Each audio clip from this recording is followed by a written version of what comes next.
Chapter first चल रहा था रिप्रोडक्शन इन ऑर्गेनिज्म, ठीक है। और रिप्रोडक्शन इन ऑर्गेनिज्म में कल हमने देखा था सेक्सुअलिटी इन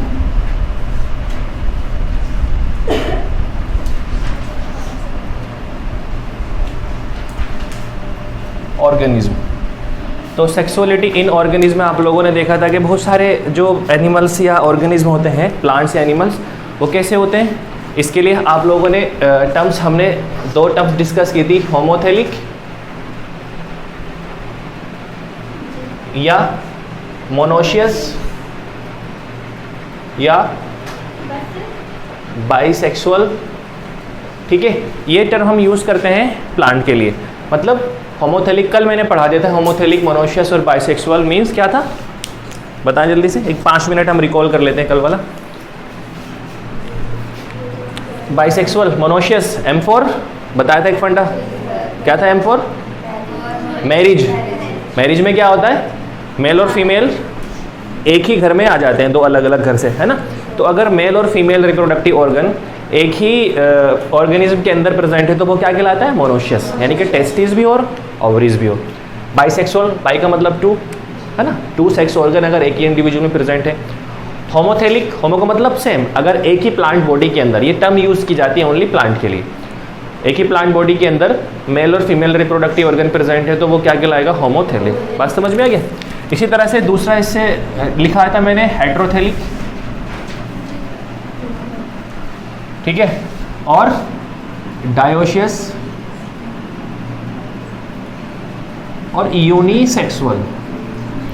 मतलब मेल और फीमेल क्या हो, अलग अलग हो। यूनि का मतलब only single sex organ present होते हो।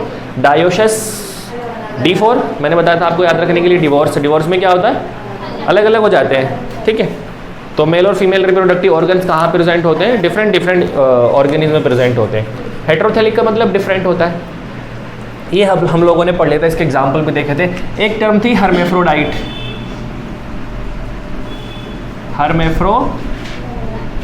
तो हर्मेफ्रोडाइट किसे कहते थे हम, मोनोशियस को। तो मोनोशियस या हर्मेफ्रोडाइट एक ही चीज़ है, लेकिन ये टर्म हम इस्तेमाल करते हैं एनिमल्स के केस में, एनिमल्स के लिए, प्लांट्स के लिए नहीं यूज़ करते। जैसे ये वाली टर्म्स हेट्रो और होमोथेलिक प्लांट के लिए यूज़ करते हैं, ये एनिमल्स के लिए यूज़ करते हैं। ये मैंने पढ़ लिया था। इसके अलावा कुछ जो फ्लावरिंग प्लांट्स थे, फ्लावरिंग प्लांट्स,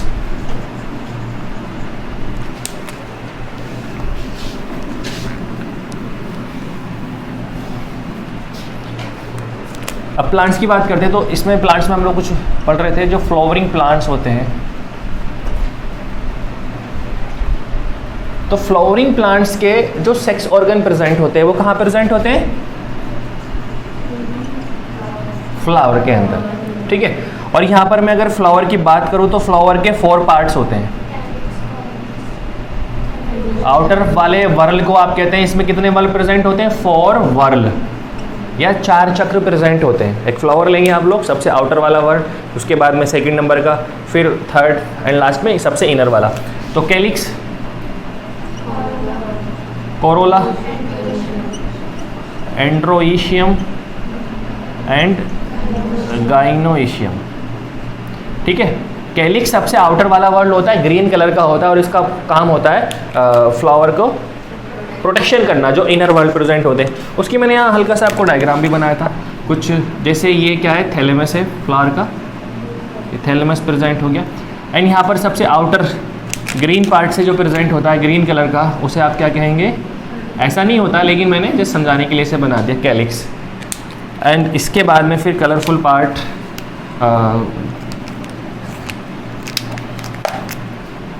ये बीच में क्या है भाई, कार्पल है, ठीक है। और ये स्टेमेन और एंथर, ऐसे काफ़ी सारे हो सकते हैं, ठीक है। और जो कलर पार्ट रहेगा उस कलर पार्ट को आप क्या कहेंगे,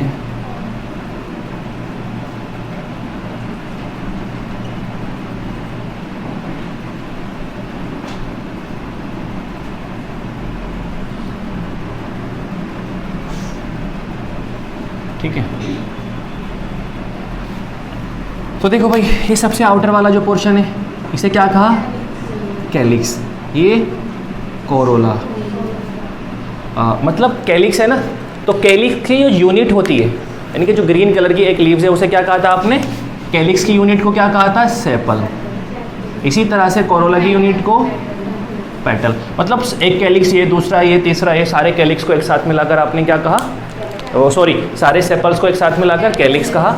एंड इसी तरह से सारे पेटल्स को एक साथ मिलाकर आपने कोरोला कहा। ठीक है, फिर ये स्टेमन प्रेजेंट होते हैं, एक स्टेमन ये, दूसरा ये, तीसरा ये, चौथा ये, मेल रिप्रोडक्टिव पार्ट। सब स्टेमन को एक साथ मिलाकर क्या कहा था, एंड्रोशियम, जो मेल रिप्रोडक्टिव पार्ट है। इसी तरह से कार्पल है, काफ़ी है ना, एंड ग्रुप ऑफ कार्पल्स आप क्या था आपने, गाइनोशियम। ठीक है, तो इसकी यूनिट को क्या कहा था हमने, unit of calyx is sepal and unit of Corolla is petal. और ये दोनों कैसे थे बच्चों, एसेसरी वर्ल। ठीक है, एसेसरी वर्ल थे, चक्र जो हेल्प करते हैं रिप्रोडक्शन में। और इसी तरह से ये जो है इसकी यूनिट क्या थी, स्टेमन, और गाइनोशियम का यूनिट था पिस्टिल या कार्पल। ये हम लोगों ने पढ़ लिया था। और ये जो होता है एसेसरी, सहायक, हेल्पफुल, जो रिप्रोडक्शन में हेल्प करते हैं, है ना। ये जो है ये मेल रिप्रोडक्टिव पार्ट है फ्लावर का या एंजियोस्पर्मिक प्लांट का। ठीक है, ये वाला जो है फीमेल रिप्रोडक्टिव पार्ट है बच्चों। ठीक है, एंड इसकी यूनिट को पिस्टिल का। और ये जो होते हैं भाई, ये इसेंशियल वर्ल है। कैसे इसेंशियल, ये ज़रूरी है। मतलब इन अगर ये नहीं हो ना तो सेक्सुअल रिप्रोडक्शन नहीं हो सकता प्लांट्स के अंदर। ठीक है भाई, इतना हम लोगों ने कल पढ़ लिया था। ठीक, तो ये फ्लावर के मैंने पार्ट्स आप लोगों को यहाँ पर लिखाए हैं। एक मिनट, किसी को नोट करना है तो वो कर सकता है। इतने मैं मार्कर में ज़रा फ्यूल भर लेता हूँ।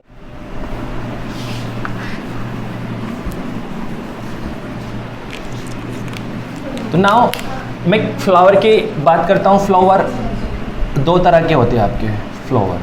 कितने टाइप्स के, 2 टाइप्स के। ठीक है, bisexual and unisexual. Bisexual and unisexual. तो बाइसेक्सुअल फ्लावर किसको कहेंगे, ऐसे फ्लावर जिसके अंदर male reproductive part and female reproductive part दोनों प्रेजेंट हो, उसे आप क्या कहते हैं, बाइसेक्सुअल फ्लावर। मतलब उसके अंदर स्टेमन भी हो और कार्पल भी हो। बात समझ में आ रहा है ना। ठीक है, तो मैं अगर स्ट्रक्चर्स बनाऊं यहाँ पर, ये एक थैलेमस है फ्लावर का, और इसके अंदर ये क्या बना दी भाई, स्टेमन, और बीच में क्या प्रेजेंट है, ये कार्पल प्रेजेंट है। तो ऐसे फ्लावर को क्या कहेंगे आप, बाइसेक्सुअल फ्लावर। तो कैसा फ्लावर हुआ, बाइसेक्सुअल, क्योंकि इसके अंदर स्टेमन भी प्रेजेंट है और कार्पल भी प्रेजेंट है। और स्टेमन मेल रिप्रोडक्टिव पार्ट दोनों है ना। ठीक है, तो ऐसे फ्लावर जिसके अंदर स्टेमन और पिस्टिल दोनों प्रेजेंट होते हैं, उन फ्लावर्स को हम कहते हैं बाइसेक्सुअल फ्लावर। जैसे एग्जांपल लिख सकते हैं, एक बहुत अच्छा एग्जांपल है पी प्लांट का नाम सुना है। मटर का पौधा जो होता है, मटर के प्लांट के ऊपर जो फ्लावर आते हैं वो कैसे होते हैं, बाइसेक्सुअल। भाई समझ में आ रहा। ठीक है, तो ये याद रखिए कि आप ये चैप्टर 5 में पढ़ने वाले हैं, principle of inheritance and principle of inheritance and variations वाले चैप्टर में मेंडल ने इसी पे काम किया था। बात समझ में है ना। ठीक, अब यूनिसेक्सुअल फ्लावर मतलब आइदर ये वाले फ्लावर भी 2 तरह के हो सकते हैं, स्टेमिनेट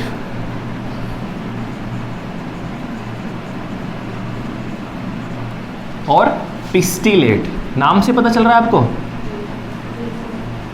स्टेमिनेट और पिस्टिलेट। मतलब ऐसे फ्लावर जिनके अंदर ओनली स्टेमन प्रेजेंट हो, वो क्या कहलाएंगे, स्टेमिनेट फ्लावर। या इनको आप मेल फ्लावर भी तो कह सकते हैं, नहीं कह सकते, कह सकते हैं। देखो मैं अगर ये बनाए तो स्टेमिनेट का मतलब ये थैलेमस है। ठीक, और इसमें मतलब कैलिक्स कोरोला रहेंगे, वो मैं नहीं बना रहा हूँ मैं, क्योंकि वो तो एसेसरी वर्ल्ड थे। ओनली क्या प्रेजेंट हो, स्टेमन ही प्रेजेंट हो। ठीक है, तो ऐसे फ्लावर को आप क्या कहेंगे? Staminate flower. और स्टेमन क्या है? मेल रिप्रोडक्टिव पार्ट, तो मेल फ्लावर भी कह सकते हैं। तो इन फ्लावर में क्या प्रेजेंट होते हैं भाई? ओनली स्टेमन्स आर क्या हुआ इसे? प्रेजेंट, ठीक है। और इसीलिए इस स्टेमिनेट फ्लावर को हम क्या कह सकते हैं? मेल फ्लावर कह सकते हैं।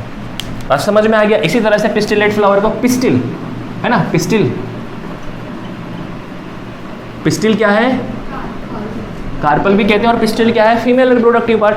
तो पिस्टिल को आप क्या कह सकते हैं? ऐसे फ्लावर जिनके अंदर ओनली पिस्टिल पिस्टिल प्रेजेंट हो, या गाइनोशियम प्रेजेंट हो, एंड्रोशियम ना हो, है ना, those flowers are known as pistillate female flower, या पिस्टिलेट फीमेल